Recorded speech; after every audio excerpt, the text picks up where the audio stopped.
All right, so I have to admit, everything I thought about this chip launch was wrong.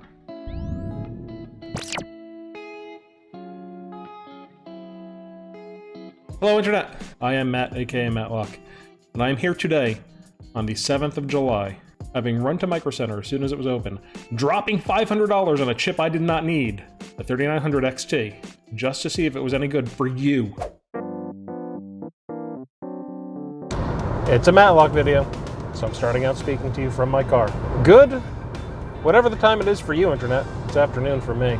My name is Matt, aka Matloc, and I am here today on my way back from my favorite place in the world, Micro Center. Because I just picked up a 3900 XT just so I could test it for you. That's right, just so I could test it for you. I have to admit, as I said in my cold open, I thought that this was going to be a total dud. And spoiler alert, it's not a total dud. It might not be for you, stick around to the end to find out, but it's not a total dud. Let's get into a little bit of the info about the chips. So the 3900 XT was released today, the 7th of July. It was not exactly a shock. AMD announced it a while ago, about a month ago, I think. And everybody kind of figured that it would be 7.7 again, because 7 nanometer, fun. Also, right before my birthday, so thanks AMD. My birthday's Friday. By the way, twitch.tv/the_Matloc. Doing a big charity stream on my birthday. Stop by. Spread some love, some cheer in this crazy, crazy time. Do it. Do it. Back to the chips. The 3900 XT, I assumed was just a better binned version of the 3900X. I don't know if that's true anymore. I've read things that say that it's entirely different silicon, so the 3900X will still be available. The 3900 XT is not taking from the stock of 3900Xs. I don't know if that's true. Could be. It has increased boost speeds, the same base clock. Your boost clock goes up 100 megahertz. Doesn't sound like a big deal, but it kind of actually ended up being more of a big deal than you would think.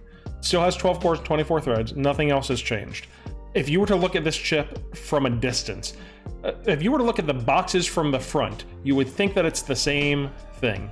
Because basically it is, until you get to the side of the box and you find out that the XT does not come with a cooler, which may be a deal breaker for some people, admittedly. However, this chip is not for people who want a stock cooler on there. I'm not gonna lie. If you want a stock cooler, get the 3900X. It's still a phenomenal chip. It's still, like, I could run my 3900X and I would see very little difference. The thing is, this is a premium chip. It's coming in at the same price as the 3900X when the 3900X released. 3900X now has dropped in price. You can get it for $400 at most places right now.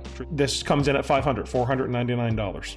So it's the same price. You're getting a boost, but you're losing your cooler. And to be honest, to me, that's not that big of a deal. I was always putting this under at least an AIO anyway. Listen, it's a better chip, a slightly better chip, for the same price. All right, so here's my methodology. First off, let's go over the testing rig itself. I'm using my personal rig.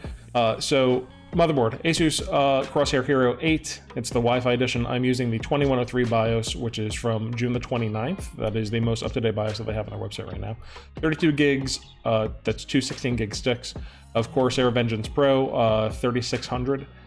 That's at 1822, 2242 stock timings, so just everything is stock. I did up the Infinity Fabric clock to 1800 megahertz, so it's 1-to-1. So you've got 3600 speed, 1800 megahertz on the Infinity Fabric. GPU is an AMD Radeon 7. I'm running their 20.5.1 drivers. And then the cooler for the chip is a Corsair H115i. I'm using 4 Fantex PH140 MP fans. They are in push-pull, and they're just using the stock fan curve. Also, the case is a sealed-off. You're getting a real-life situation here. It's a Corsair 750D. It's the Airflow edition. So everything is as it would be if it were in your house, most likely. Everything was temperature normalized to make sure that temperatures remain the same when I was testing thermals, which was actually pretty surprising. I ran several tests: Cinebench R20, Geekbench, 7-Zip, 3D Mark Firestrike Ultra, 3D Mark Time Spy, and then for games, I ran Shadow of the Tomb Raider, Civilization 6, Forza 4, and Heroes of the Storm, because that's the primary game that I stream, so it would be silly for me not to. The Synthetic benchmarks I ran just straight. The games I ran two ways, because here's where I figured where this chip might make a difference. Streamers. I ran it regularly with one monitor, and then I ran it as though I was streaming. With OBS, streaming to my test server, or my test account. All of the stuff that I would normally have in the background running, because I want to see what it's like in real life. So, as you've just seen, some differences? Things get interesting towards the end. Let's just roll through this real fast. Synthetics, you get like a couple percent in points here. Nothing incredible, but that's kind of what you expect with just a 100 megahertz boost, right? Games, I got anywhere from 3% to 2% to 1.7%, depending. Heroes of the Storm, 14% FPS average difference, 13% minimum difference. That's pretty substantial. That was a little unexpected. But for me, here's the real story, right? So you're getting 3% to 1.5% in just regular games. Once I threw everything on, and the system was chugging as though it would in real life. Shadow of the Tomb Raider, about a 5% difference while streaming. Civilization 6 stayed pretty much the same. Forza 4, 5% difference while streaming. Heroes of the Storm, 15% average, 23% minimum difference while streaming. Now, granted, Heroes of the Storm is a game where it could have just been the fights that were happening weren't really stressing things too much. Who knows? I only played each game for about 15 minutes. Hey there, editing and reshoot Matloc here. Just wanted to touch on temperatures, which I didn't really discuss before. I did say that I kept the room temperature steady at 72 degrees, which is about 22.22 degrees Celsius. The 3900X got up to a max of 73 degrees Celsius. The 3900 XT got up to a max of 70 degrees Celsius. So somehow, the XT was cooler than the X, even getting better performance. Interesting. Just thought you would like to know that. But that's pretty impressive. And I think, to me, that's where this thing shines. Is this a chip that you're going to want if you have a 3900X? Probably not. There's no reason to swap from a 3900X that you could just overclock, especially if you hit the Silicon Lottery like I did. These were my stock speeds, right? I turned everything off. Everything was stock, everything was normal. If you hit the Silicon Lottery well and can boost up your 3900X, there's not a lot of reason to go to the XT, right?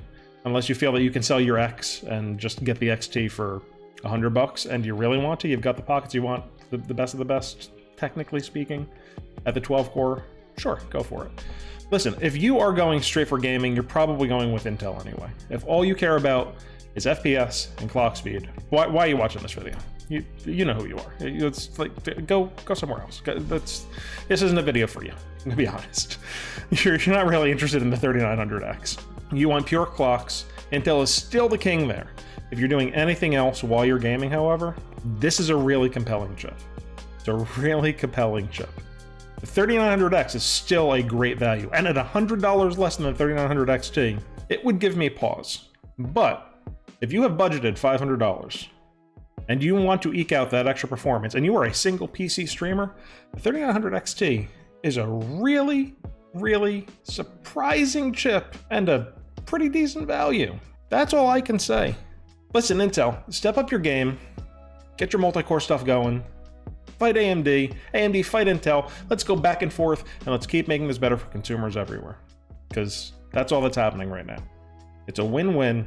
You can spend the same money that you used to spend on a 3900X and get a little more performance. Or you could spend $100 less bucks, get a little less performance, get an incredible chip, and a stock cooler, and you're set. That's it for me on this one, guys. I hope you enjoyed it. I hope I taught you something. I learned a lot. This was kind of a layman's guide to, hey, this is what works. I'm going to start doing some overclocking on this. Maybe we'll do some overclocking videos. We'll see how far I can push this. If it's better than the Silicon Lottery that I want on my 3900X, keep your eyes peeled for that one. In the meantime, thank you very much. Follow me on socials, _Matloc, pretty much everywhere. Pop in my Discord, talk tech with me. Hop in my Twitch, twitch.tv/the_Matloc. We'll talk tech. We'll discuss if this is a good value. Come see it in action. See if I look smooth. It'll be great. We'll enjoy it. My phone is beeping. Wonderful.